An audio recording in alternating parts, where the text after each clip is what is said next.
August 17ஆம் தேதி கள்ளக்குறிச்சி மாவட்டம் உளுந்தூர்பேட்டையில் விடுதலை சிறுத்தைகள் கட்சியின் சார்பில் தமிழ் தேசிய எழுச்சி மாநாடு நடைபெறவுள்ள இடத்தில் மாவட்ட காவல் கண்காணிப்பாளர் ஷாஜகனாஸ் நேரில் ஆய்வு மேற்கொண்டார். அப்போது மாநாட்டிற்கு வரும் தொண்டர்கள் வாகனங்களை நிறுத்துவதற்கான இடம், போக்குவரத்து நெரிசலை தவிர்க்கும் வழிமுறைகள், பெண்கள் மற்றும் குழந்தைகளுக்கான பாதுகாப்பு ஏற்பாடுகள், குடிநீர் மற்றும் அடிப்படை வசதிகள் குறித்து மாநாட்டு ஏற்பாட்டாளர்களிடம் கேட்டறிந்தார்.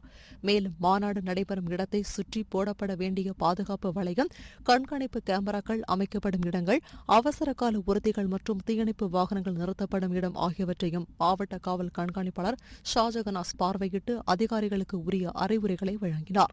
அப்போது விடுதலை சிறுத்தைகள் கட்சியின் உளுந்தூர்பேட்டை தொகுதியின் மாவட்ட செயலாளர் சேத்தநாடு அறிவுக்கரசு, கள்ளக்குறிச்சி தொகுதியின் மாவட்ட செயலாளர் வழக்கறிஞர் மதிகழகன், ரிஷிவந்தியம் தொகுதி மாவட்ட செயலாளர் பன்னீர்செல்வம், உளுந்தூர்பேட்டை தொகுதி மாவட்ட துணை செயலாளர் சேரன், இளையராஜா, மாவட்ட செய்தி தொடர்பாளர் லெனின், மாவட்ட முற்போக்கு மாணவர் அணி அமைப்பாளர் தினகரன், மாவட்ட விவசாய அணி அமைப்பாளர் ஜெயபால், ஒன்றிய செயலாளர்கள் சிவக்குமார், அன்பு, நகர செயலாளர் தீன் தமிழன், பாலாஜி உள்ளிட்டோர் உடன் இருந்தனர்.